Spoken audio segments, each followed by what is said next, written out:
If you are at home watching this, I want you to think about what Republicans want to slash from your life so that they can lower taxes for the biggest corporations and wealthiest billionaires like Elon Musk. They want to cut a minimum, the floor, of $880 billion from Medicaid. Liar! So there's a new spending bill out that's going to fund the government.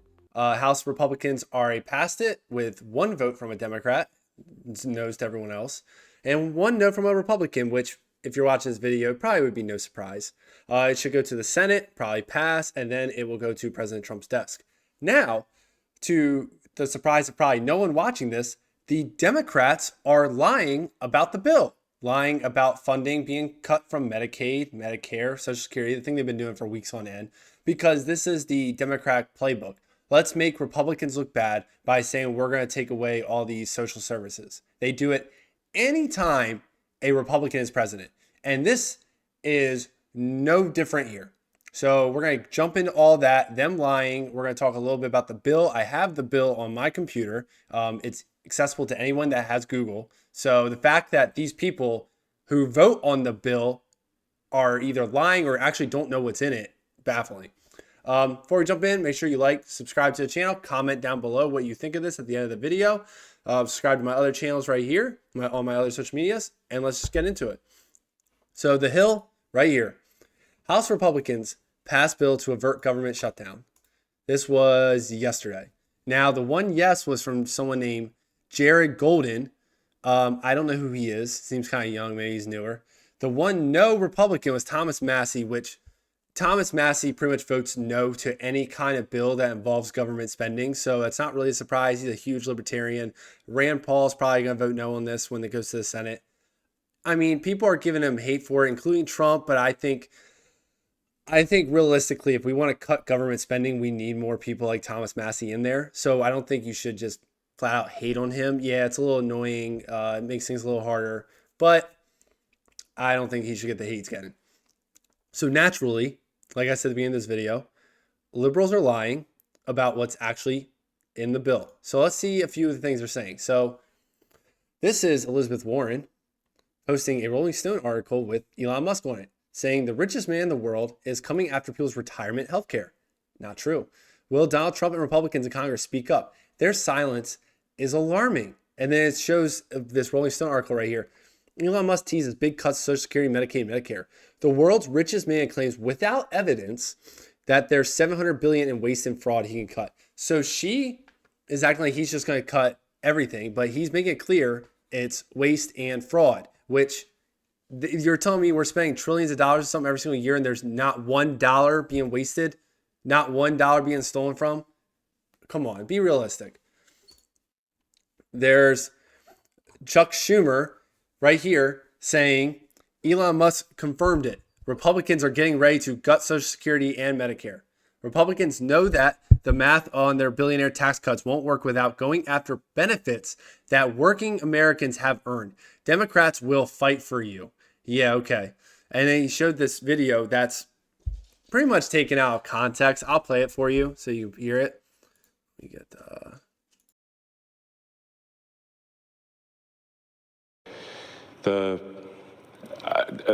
waste report in entitlement spending, which is which is most of the federal spending is entitlements.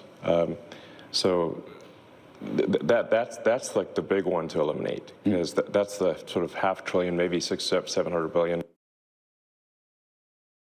So people are saying that, oh, he's trying to just eliminate in general. Like, he's talking about waste. If you watch the whole clip or the whole interview, he makes it clear he's talking about waste. And it's really funny because under Chuck Schumer's post, this is him himself, or I guess maybe the intern that runs it, people are bringing up this old clip, which is him from 2010 talking about cutting waste and fraud from Medicare.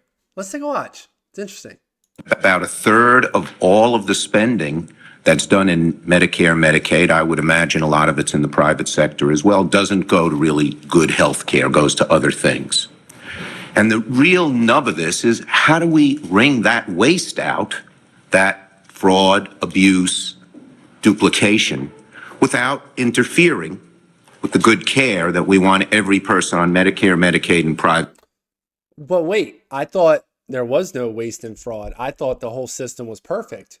I guess you assumed it was back in 2010, or maybe this was when you were just maybe, I don't want to say more honest of a congressman, senator, but it seems like in today's society, Democrats don't really care about truth or anything. They just want to be anti-Trump.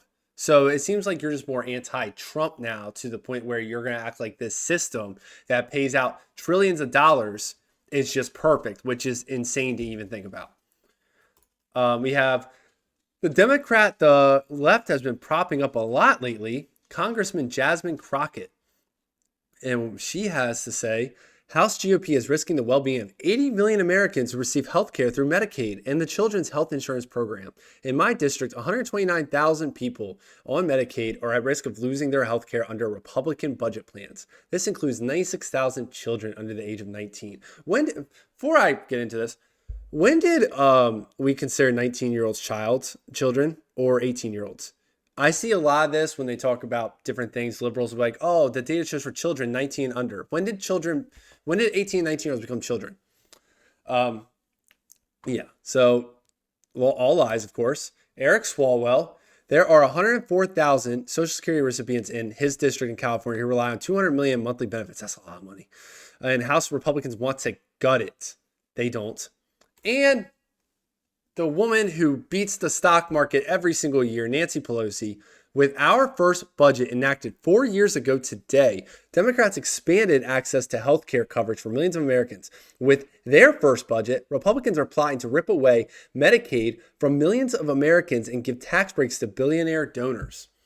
So this is not true at all. So if you actually look at the bill, which I have right here, HR 1968, it's the continuing resolution. So basically what this is I don't think this has anything to do with Trump's tax cuts, no tax on tips, nothing like that. This is basically the bare minimum we need to fund the government. That's all this is.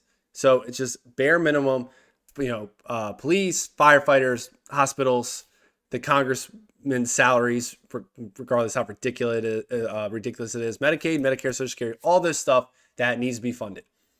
So if you look, so this is it. Go to page 87, which I believe is where it's at. Medicare. So this is a big part I want to focus on right here.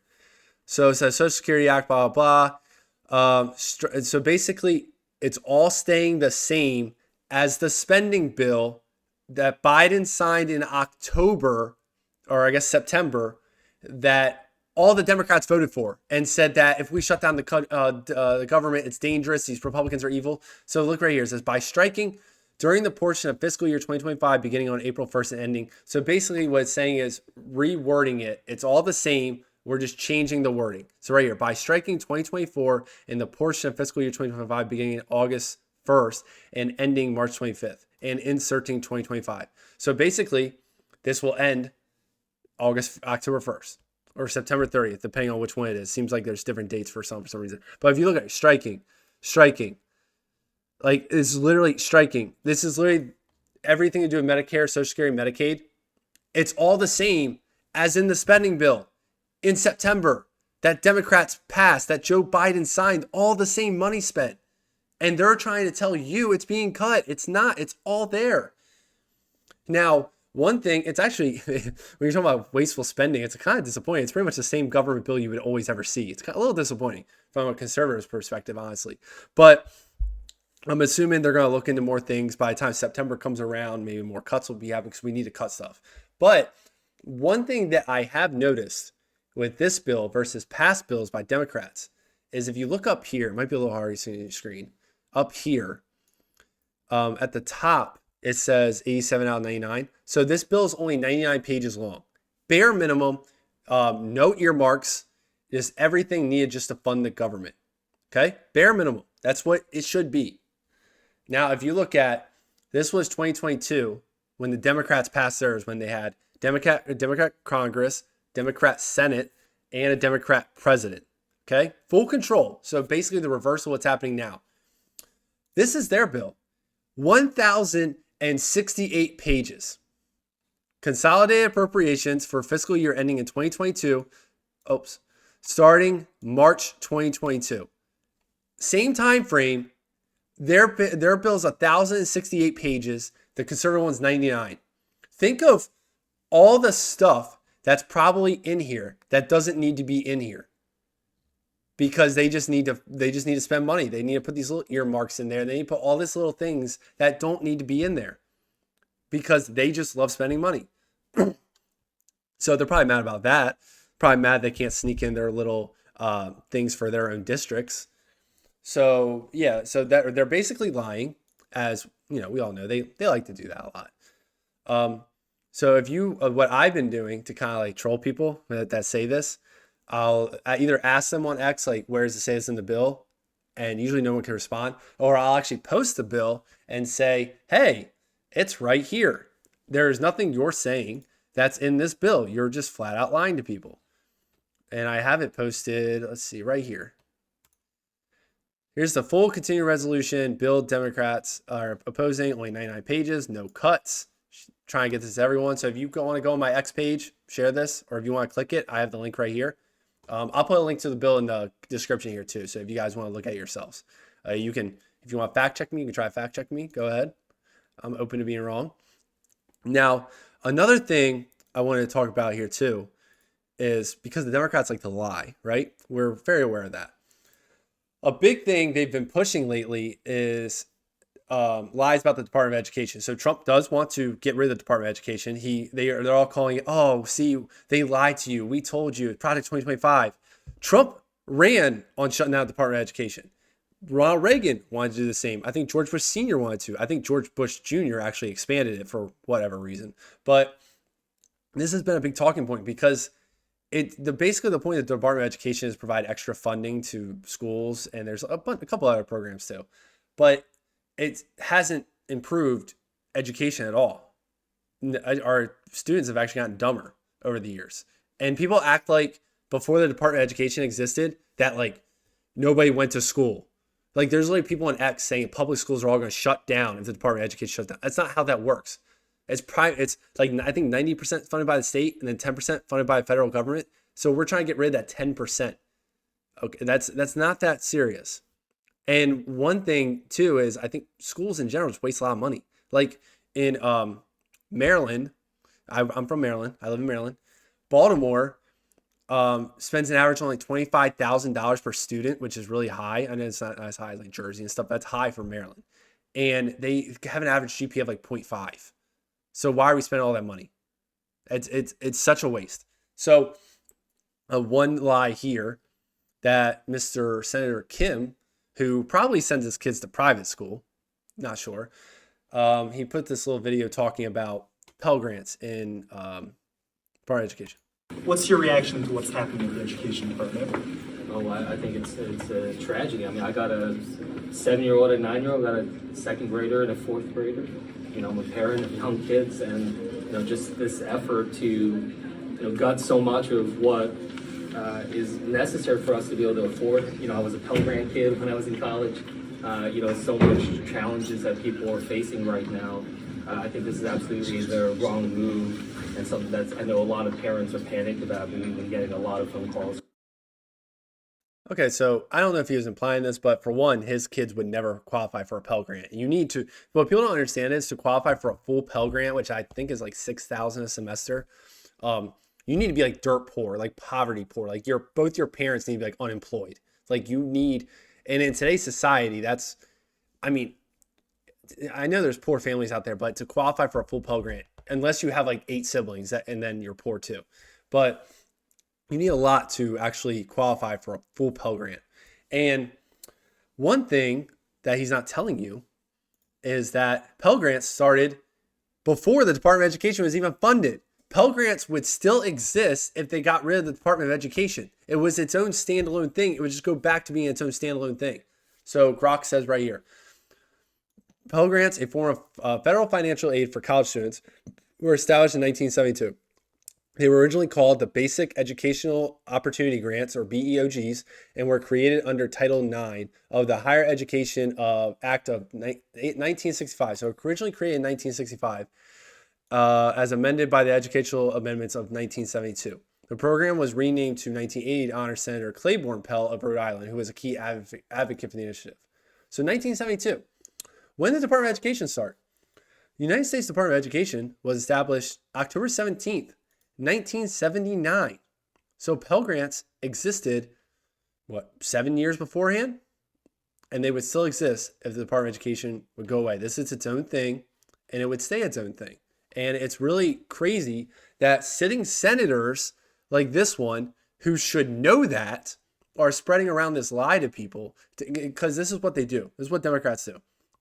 They play into the emotion of people. Liberals tend to be more emotional than conservatives. Conservatives tend to be more logical. So they know they can play into the emotion by spreading these lies. And in reality, too, he's, I don't know what area he represents. Let me see, Senator Kim. He might be in a completely safe district where he doesn't even care. Andy Kim, New Jersey. So he's probably not worried about getting voted out anytime soon, because why would he? Like, let's see, 2022. Let's see. I'm trying to see what his election, general election. Now that he would mount a primary challenge to incumbent. That was for the Senate. I wanted to see, they usually have like the actual, here we go. So 2022 congressional results, 55-43. So that's actually closer than I thought it would be, honestly. But still, he is New Jersey. New Jersey did go a little more red during the election for Trump, but it's kind of hard to say if that's going to a trend to continue. It could have just been a fluke, because I don't know if you guys, any of you have been to New Jersey. It's a very expensive state. Very expensive state. I usually avoid it. I have no reason to usually ever go to New Jersey, even though I live maybe 30 minutes away. So yeah, so basically some of this whole video, Democrats are lying, like always, lying about what's in the bill. They're lying about the actual funding. They're lying about what conservatives are going to do, because at the end of the day, they just want to be anti-Trump. That's what this all comes down to. This is the exact same spending as in September when Joe Biden was president and the Democrats voted for it and the Democrats signed off on it. And what they said to Republicans that voted no to it was that they don't care about the American people and they want them to starve because they want a government shutdown. But yet 212, almost Thomas Massey, 212 Democrats voted no to the exact same spending. So that means they want a government shutdown, right? That's what they're implying. It's just insane. It's insane the lengths people will take to just be anti-Trump. Like with everything, they have to be anti-Trump. I don't get it. I don't know if that's ever going to change during this administration. It's probably just going to be fear-mongering until 2026 midterms, and we'll see what happens. I'm hoping I can help you guys see through this fear-mongering. If obviously, if you like, subscribe to my videos. I'm pretty big on TikTok. I got like 25,000 followers on TikTok. I try to call this out too on there.